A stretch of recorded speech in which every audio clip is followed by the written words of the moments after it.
Hi, my name is Bethany, and here at The Curated Feminine, I help women to connect with their feminine energy to live more joyous and fulfilled lives. Now, I'm going to warn you, today's topic is not sexy, but it will enhance your life. So if you can bear with me and move through kind of the nuance of this particular topic, I promise you it will change your life and add so much value. Today we're going to be speaking about balance, and that's what I mean by it's not the sexiest topic, but it is so incredibly important. A lot of the women in the community that I've built here have gone from kind of people pleasers and bending over backwards for people and maybe not realizing what their worth is as women, to becoming more confident and tapping more into both their feminine energy and more into structure and boundaries and ensuring that they know what their worth is and they are treated like women who know what their worth is. And this is an extremely important movement, and I am so happy it's happening right now. Women have needed this for such a long time. However, there is this interesting kind of pendulum swing that happens anytime we have a movement, both kind of societal and also individually, and that is trying to find that equilibrium as you make changes. And it is extremely difficult. We see this when massive organizations make changes, all the way down to when we as individuals make changes.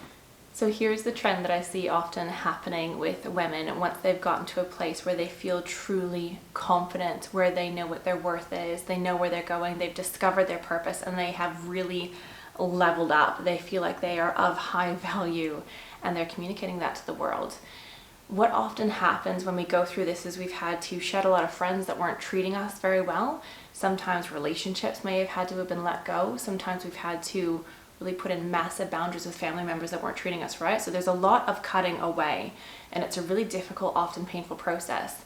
And to protect ourselves, what often happens when we go from people pleasing and bending over backwards to knowing our worth and standing our ground is we can get to a place where we forget how to really nurture the connections that we have and stay in touch with that softer side.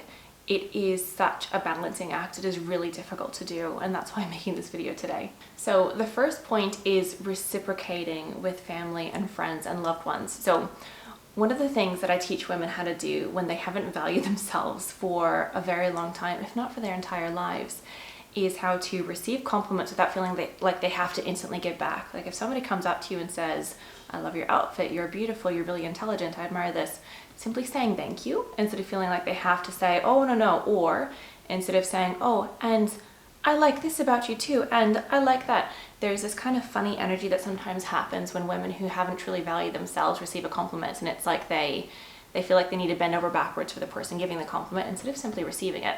Now, once we've learned how to do that really well, we need to get to a point where we start to really reciprocate that again. So the way that you do this is once you have gone through your life and figured out what boundaries to set in place, who to keep in your life, and honestly, who to really flow away from, who to really put enough boundaries in place that maybe they don't want to spend as much time with you, that can be a very good thing to do. Once you've figured out how to do all of that and you look at your core circle and you think, these are my people, I love these people and they love me, and I've got a really strong core now of loved ones in my life.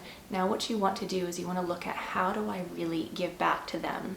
Because sometimes the messaging that we get is we bent over backwards for everybody in our lives for so long that we can forget, actually, my core people that I really want there for me, I will bend over backwards for, because they'll do the same for me. Because I know that those that I love me just as much, I will bend over backwards for them. So who in your life nurtures you? Who has your best interests at heart? Who goes out of their way for you consistently? Who loves you and makes it known that they love you? Those are the people that I want you to take stock of in your life today, right now, and do something really kind for them. Remember, when it comes to people pleasing, oftentimes recovering people pleasers will know this. We were doing it because we wanted other people to like us. We weren't necessarily giving from a place of really clean energy. But now, because you're a woman that knows her worth, you do give from a place of clean energy. So I want you to go out and give this week. Make a list of those that you know truly love you and have your best interests at heart, that always go out of their way for you, and go out of your way for them. Send them a beautiful bouquet of flowers. Bake something for them if you're a baker. Send them a beautiful voice note this morning to tell them how much you love them. Do something to really show your closest circle how much you care about them. So the next step on this journey towards kind of equilibrium and living a more beautiful life is humility. Now, I am not suggesting that you are somehow conceited or egocentric or anything like that, not at all. It's just that when we've knocked ourselves down for so long, when we have mentally beaten up on ourselves for so long and been people pleasers and not realized our actual value as human beings, oftentimes what we have to do to get there is put up a bit of a shield for a bit and build ourselves back up.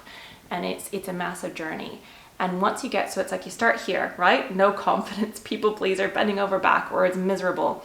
And then you get to here where you're like, I know my worth. I know that I am kind, I am beautiful, I am smart, I know what I'm doing.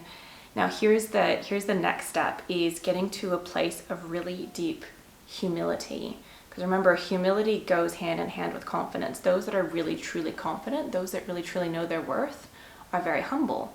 Because you're comfortable being imperfect. You're comfortable being wrong because you know that being wrong and being imperfect doesn't lower your value.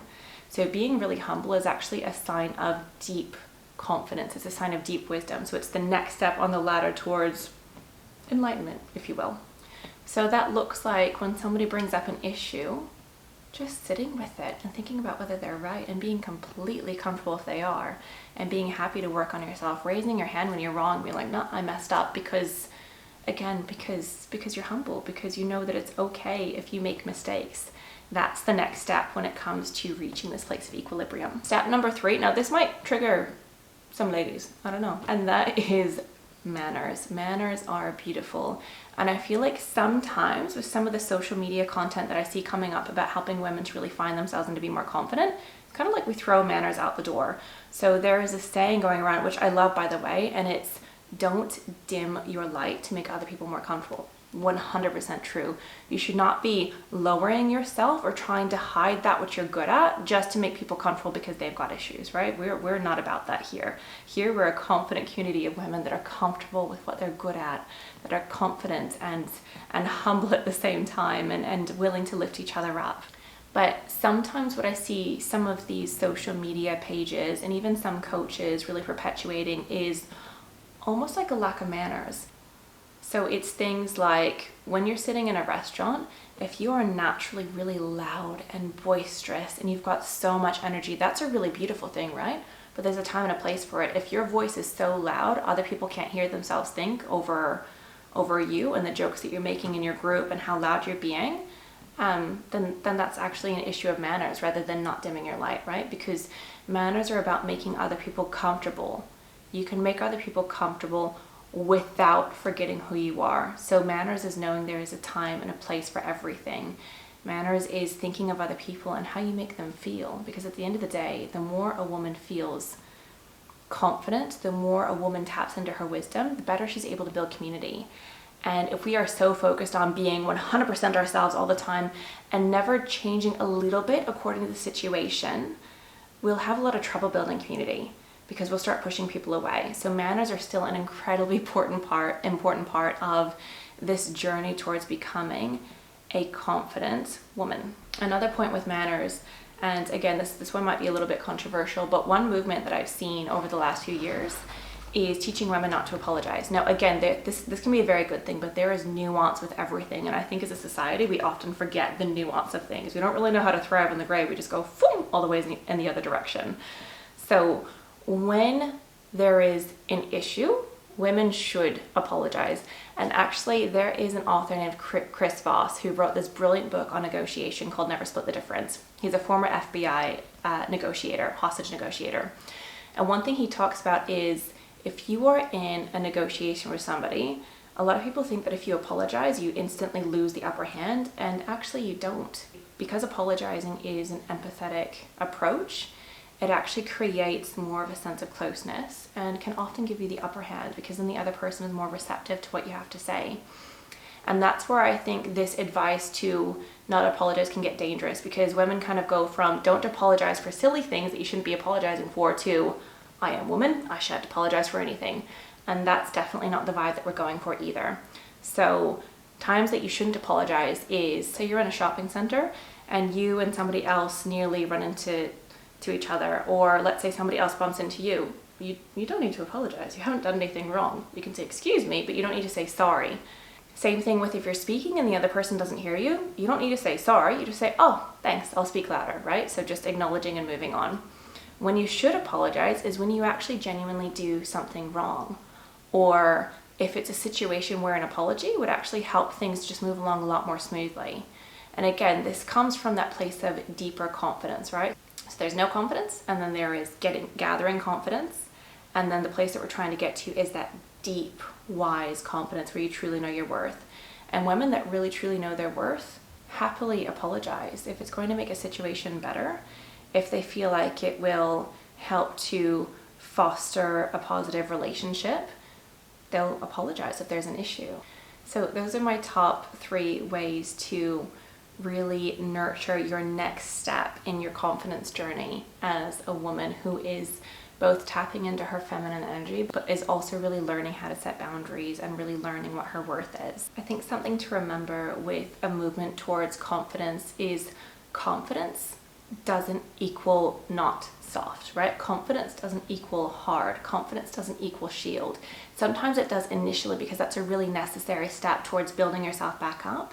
But once you get to a place where you're confident enough to not have to have a shield around you all the time, it's time to let it down. Once you're to a place where you trust yourself to hold boundaries with other people, then it's okay to start being more soft and more nurturing again, because let me tell you, ladies, what the world really, really needs right now, it's going to sound so cheesy, but it's true, is more love.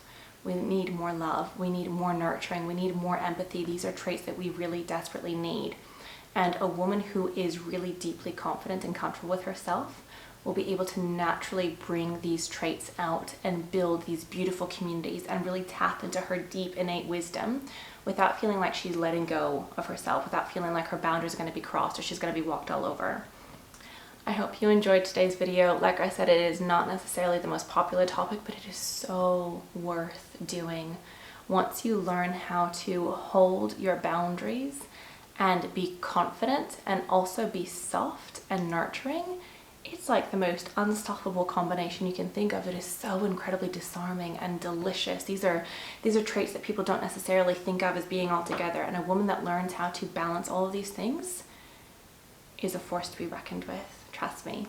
Thank you so much for watching today's video. If you enjoyed, please make sure that you subscribe. Also make sure you follow me on Instagram or TikTok. In both places, I'm The Curated Feminine.